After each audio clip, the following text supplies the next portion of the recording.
یہ میں روزانہ مسائل آپ لوگوں کے سامنے بیان کر رہا ہوں۔ کل آپ لوگوں کے سامنے یہ بتا دیا تھا کہ جماعت کے ساتھ گھر میں نماز پڑھیں گے تو اس کا طریقہ کیا ہوگا۔ اس میں ایک چیز میں نے آپ لوگوں کو یہ بتائی تھی کہ اگر امام نماز پڑھا رہا ہے اور اس کے پیچھے نماز پڑھنے والا ایک ہی مرد ہے تو وہ امام کے دائیں طرف کھڑا ہوگا، پیچھے کھڑا نہیں ہوگا۔ لیکن یہ حکم صرف مردوں کے لیے ہے۔ اگر گھر میں ایک مرد ہے اور ایک عورت پیچھے نماز پڑھ رہی ہے تو پھر عورت جو ہے وہ مرد کے دائیں طرف کھڑی نہیں ہوگی، چاہے وہ عورت ہو نماز پڑھانے والے کی یا کوئی محرم عورت ہو، وہ پیچھے ہی کھڑی رہے گی، دائیں طرف کھڑی نہیں رہے گی۔ اس لیے کہ اگر جماعت کے ساتھ نماز ہو رہی ہے تو اس وقت میں اگر دائیں طرف یا بائیں طرف کوئی عورت کھڑی ہوئی ہے بغیر کسی فصل کے تو پھر اس سے نماز ادا نہیں ہوتی ہے، نماز فاسد ہو جائے گی۔ اس لیے عورت پیچھے کھڑی رہے۔ لیکن اس کے ساتھ میں یہ بھی دھیان میں رکھیے کہ یہ جماعت کے ساتھ نماز پڑھنے کا حکم ہے۔ اگر میاں بیوی ہے یا گھر میں کوئی مرد ہے اور کوئی محرم عورت ہے، وہ اپنی اپنی انفرادی نماز پڑھ رہے ہیں، جماعت کے ساتھ نماز نہیں پڑھ رہے ہیں، تو پھر آگے پیچھے ہو کر نماز پڑھنا ضروری نہیں ہے۔ وہ پاس میں کھڑے رہ کر بھی اگر نماز پڑھنا چاہے تو پڑھ سکتے ہیں، اس سے نماز فاسد نہیں ہوگی، نماز ادا ہو جائے گی۔ اس لیے دھیان میں رکھیں کہ اگر کوئی ایک عورت ہے مقتدی تو وہ پیچھے ہی کھڑی رہے گی، دائیں طرف کھڑی نہیں ہوگی۔ اسی کے ساتھ میں ایک مسئلہ لوگ یہ بھی پوچھ رہے ہیں کہ اگر امام نماز پڑھا رہا ہے تو اس کے پیچھے اس کی غیر محرم عورتیں نماز پڑھ سکتی ہے یا نہیں پڑھ سکتی ہے۔ جیسے ایک گھر ہوتا ہے یا چالی ہے تو چالی کے اندر بہت سی غیر محرم عورتیں بھی ہوتی ہیں، وہ آ کر جماعت کے ساتھ میں نماز پڑھ سکتی ہے یا نہیں پڑھ سکتی ہے۔ تو اس کے لیے یہ دھیان میں رکھیں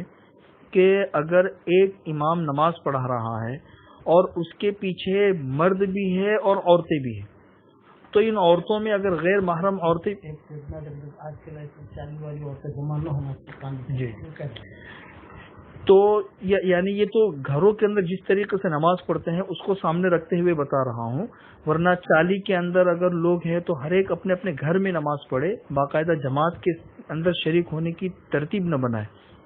تو اگر امام نماز پڑھا رہا ہے، پیچھے مرد بھی ہے اور عورتیں بھی ہیں، تو عورتیں اگر غیر محرم ہوگی تو ان کی نماز ہو جائے گی، کوئی حرج نہیں ہے۔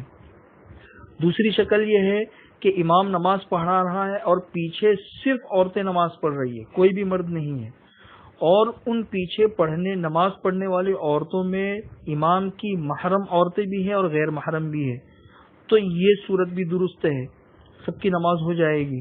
لیکن تیسری شکل درست نہیں ہے کہ امام نماز پڑھا رہا ہے اور پیچھے عورتیں ہیں اور عورتیں صرف نامحرم ہیں، اس امام کی ایک محرم عورت بھی ان عورتوں میں شامل نہیں ہے، تو اس طریقے سے نماز پڑھنا درست نہیں ہوگا۔ اگر پیچھے صرف عورتیں ہیں تو ان عورتوں کے اندر محرم عورتیں بھی ہونی چاہیے۔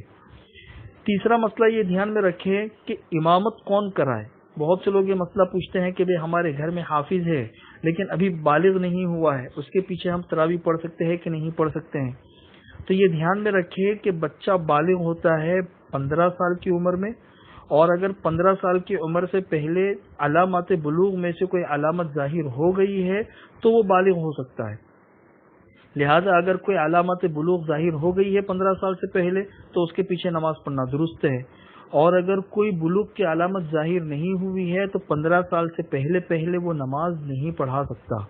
ہاں، اس کے پیچھے بچے نماز پڑھ سکتے ہیں لیکن بالغ نماز نہیں پڑھ سکتے۔ اسی کے ضمن میں مسئلہ آتا ہے کہ اگر ایک عورت ہے وہ حافظہ ہے اور اس کو یہ ہے کہ بھی میں تراویح پڑھاؤں اور پیچھے صرف عورتیں ہی نماز پڑھے، تو یہ دھیان میں رکھے کہ احناف کے نزدیک صرف عورتوں کی جماعت یہ مکروہ تحریمی ہے۔ اگر کوئی حافظہ عورت ہے اور اس کو اپنے قرآن کو یاد رکھنے کی فکر ہے تو فتاوی محمودیہ میں لکھا ہوا ہے کہ وہ انفرادی جب نماز پڑھے تو اس کے اندر وہ قرآن کریم پڑھ سکتی ہے، اس سے بھی قرآن اچھا یاد رہتا ہے۔ یا نماز میں اگر نہیں پڑھنا ہے تو خارج میں بھی وہ قرآن کریم پڑھ کر اپنا حفظ جو ہے نا وہ پکا کر سکتی ہے، لیکن تنہا عورتوں کی جماعت یہ مکروہ ہے۔ پھر بھی اگر مکروہ تحریمی ہونے کے باوجود کسی عورت نے نماز پڑھائی تو پھر اس کی ترتیب یہ ہوگی کہ جو امام ہے اور جو مقتدیہ ہے وہ ساری کی ساری ایک ہی صف میں کھڑی ہوگی، مردوں کی طرح ایسا نہیں ہوگا کہ عورت آگے ہے باقی عورتیں اس کے پیچھے ہے، اس طریقے سے نہیں ہوگا، ایک ہی صف میں ساری کی ساری عورتیں کھڑی ہوگی، مقتدی بھی اور امام بھی۔ یہ 4 مسائل تھے، اس کے علاوہ اور بھی مسائل ہیں، وہ انشاءاللہ کل بتا دوں گا آپ لوگوں کو۔